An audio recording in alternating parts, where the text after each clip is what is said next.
नमस्कार. आम्ही आज लोणावळ्यामध्ये आहेत.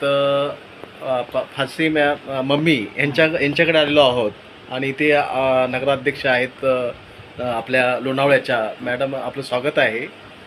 काय आपले ह्या लोणावळ्यामध्ये कसा पर्यटकांचा प्रतिसाद आहे? पर्यटकांचा प्रतिसाद तसा चांगलाच आहे आणि पर्यटक अजून येण्यासाठी आम्ही प्रयत्न भरपूर केले होते. मी 5 वर्ष नगराध्यक्ष होते, त्याच्या आधी 2.5 वर्ष होते. गेले 25 वर्ष 5 वेळा तर ह्या लोणावळ्यातून मी निवडून आलेली आहे. परंतु फडणवीस साहेब जेव्हा मुख्यमंत्री झाले आणि त्यांनी आम्हाला जो 125 कोटी निधी दिला, त्या माध्यमातून आम्ही बरीच कामं केली आणि कामं झाल्याच्या नंतर काही आमचे भाग आहेत की आमचा जसा रोपवेचा एक प्रोजेक्ट आहे, नंतर आमची तुंगारली इथं 32 एकर जागा आहे. अशा ठिकाणी काही प्रोजेक्ट आमचे झाले तर पर्यटक जास्तीत जास्त पुढे कुठेही न जाता हे लोणावळ्यात थांबतील. आणि आमचा एकच विषय की लोणावळ्यात फक्त इंडस्ट्री कुठली मोठी नाही आहे, MIDC नाही आहे, फक्त चिक्की व्यावसायिक आणि हॉटेल आहे, ह्याच्यावरच इथलं सगळं चालतं. त्याच्यामुळे इथल्या लोकांना नोकऱ्या जर करायच्या असेल तर एखाद्या हॉटेलमध्ये किंवा चिक्कीच्या दुकानात जॉब करावा लागतो. त्यासाठी हे जर पर्यटन चाललं, पर्यटक जर आले तर इथला व्यवसाय चालतो. आणि पर्यटक येण्यासाठी ज्या ज्या गोष्टी लागतात त्या गोष्टी जर झाल्या तर 100% पर्यटकांमध्ये अजून वाढ होईल आणि इथला बिझनेस वाढेल. इथली जी लोक आहेत त्यांना चांगला रोजगार मिळेल आणि रोजगारासाठी देखील आमचे प्रयत्न चालू आहेत.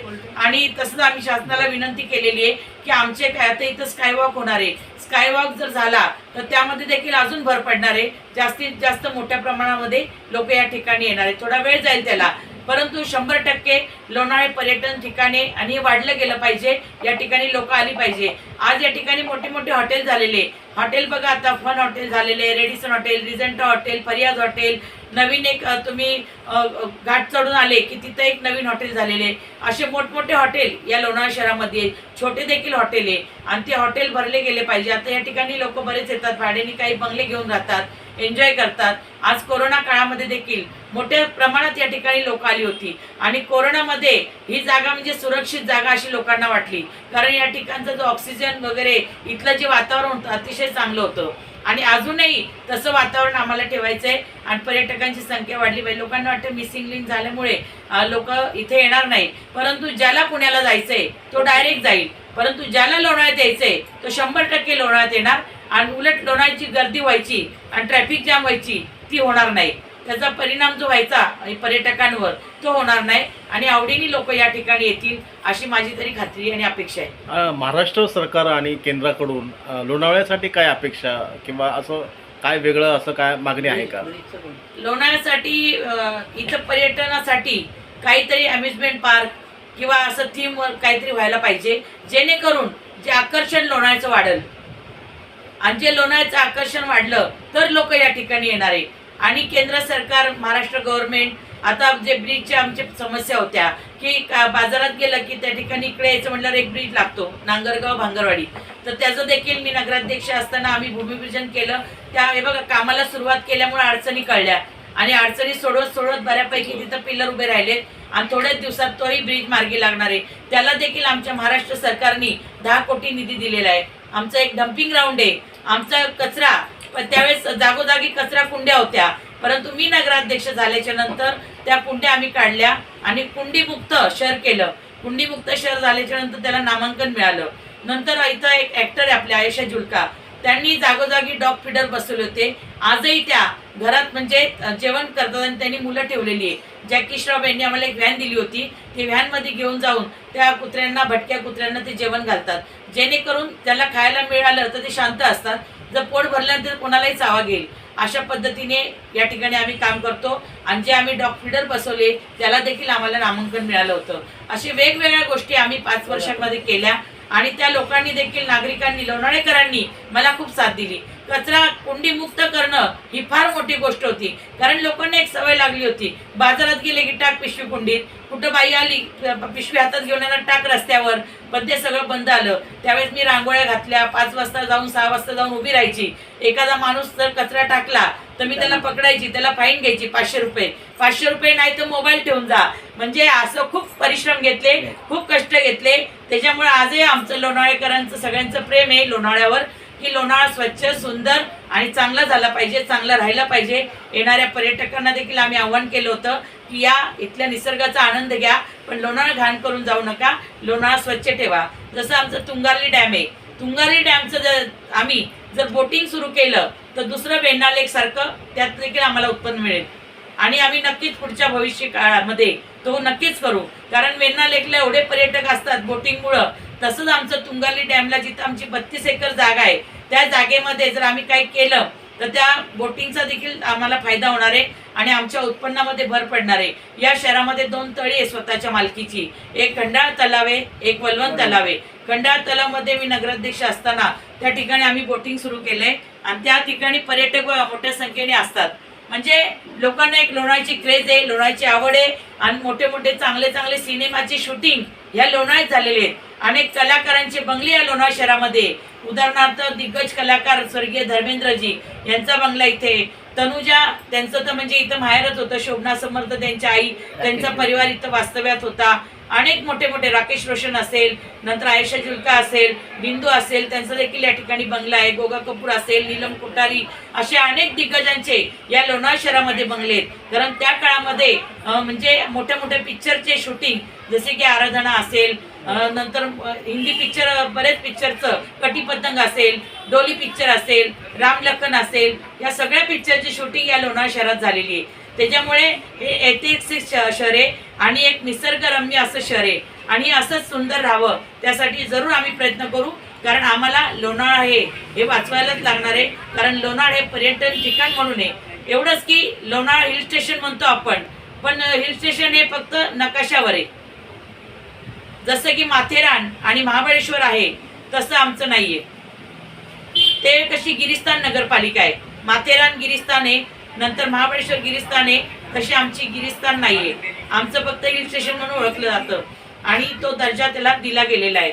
आणि म्हणून इथं FSI पण कमी आहे.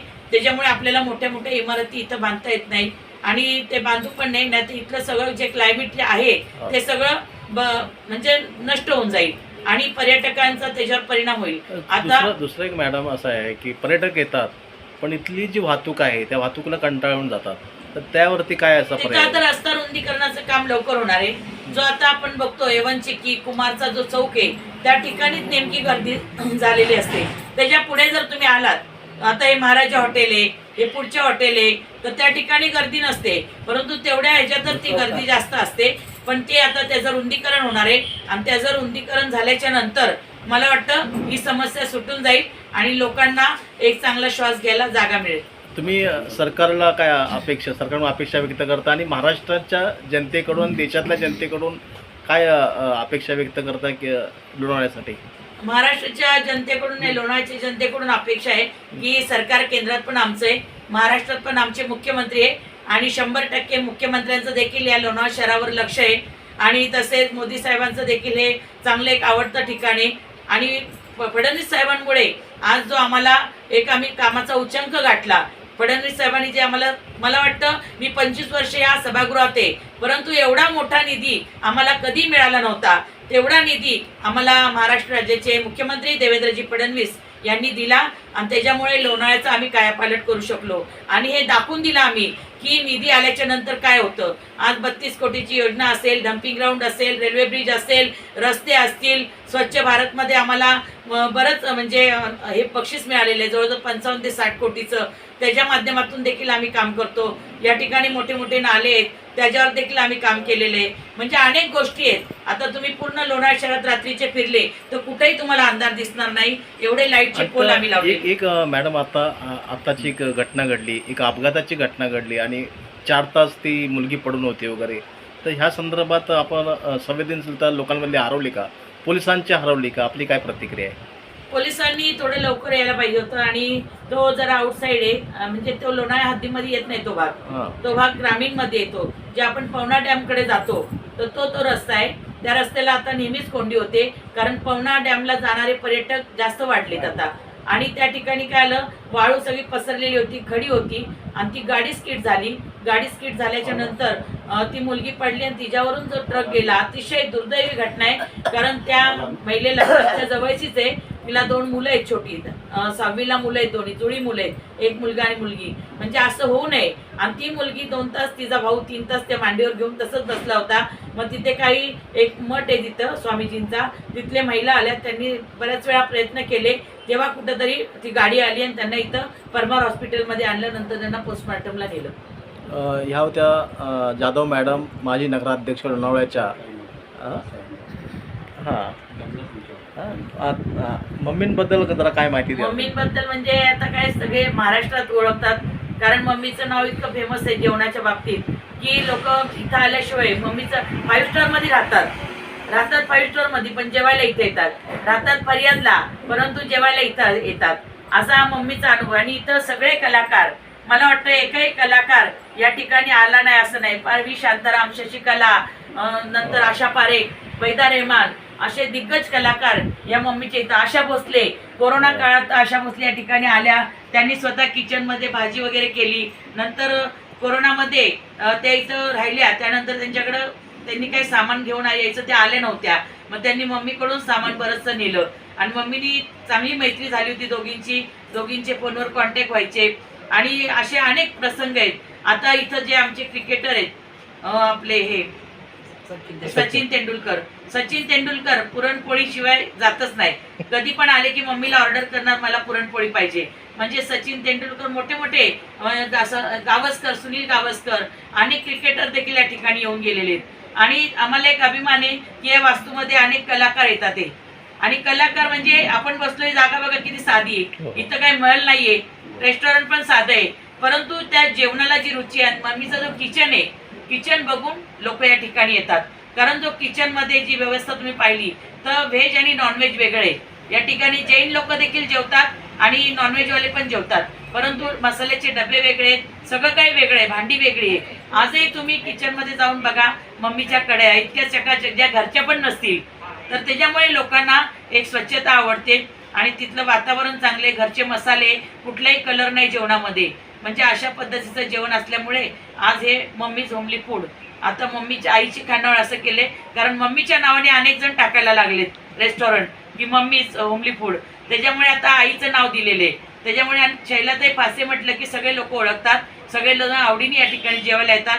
म्हणजे मला एक नवल, मी इथं बसलेली असते, चांगले मोठे मोठे कलेक्टर, कमिशनर येतात, जेवतात आणि हिच्या पाया पडून जातात, जेवणाचे तर पैसे देतात. आम्हाला हे नवल विशेष वाटतं की हे लोकांची एक आवड आहे. आणि कुणी इथून जाताना बोलल्याशिवाय जात नाही. लहान मुलांना देखील आवड असते की कोणाचं हे रेस्टॉरंट बघावं, त्यांना भेटावं. मग इथं काही लोक अर्धा तास गप्पा मारून जातात आणि त्याच्यामुळे ती नाती जोडली गेली. ही रक्ताची नाहीये, परंतु प्रेमाची नाती या वास्तूमध्ये जोडली गेलेली. प्रेमाची माणसं मम्मीनी जोडलेली आहेत असं ह्या नगराध्यक्ष सांगतायत. मॅडम, तुम्ही आमच्याशी बोलल्याबद्दल धन्यवाद.